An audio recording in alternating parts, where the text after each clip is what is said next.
القرآن، مگر جو لوگ ان میں سے علم میں پکے ہیں اور جو مومن ہیں، اور اس کتاب پر جو تم پر نازل ہوئی اور جو کتابیں تم سے پہلے نازل ہوئیں، سب پر ایمان رکھتے ہیں اور نماز پڑھتے ہیں اور زکوٰۃ دیتے ہیں اور خدا اور روز آخرت کو مانتے ہیں، ان کو ہم عنقریب اجر عظیم دیں گے۔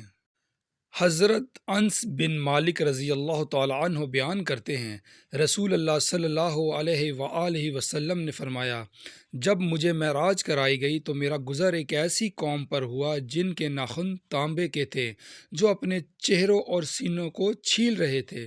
میں نے پوچھا، اے جبریل، یہ کون لوگ ہیں؟ انہوں نے کہا، یہ وہ ہیں جو دوسرے لوگوں کا گوشت کھاتے اور ان کی عزتوں سے کھیلتے ہیں۔ حضرت علی رضی اللہ تعالی عنہ نے فرمایا، صرف دو لوگ مقدر والے ہوتے ہیں، ایک وہ جنہیں وفادار دوست ملتا ہے اور دوسرے وہ جن کے ساتھ ماں کی دعائیں ہوتی ہیں۔ سنہرے الفاظ، کڑے سفر کا تھکا مسافر، تھکا ہے ایسا کہ سو گیا ہے، خود اپنی آنکھیں تو بند کر لے، ہر آنکھ لیکن بھگو گیا ہے۔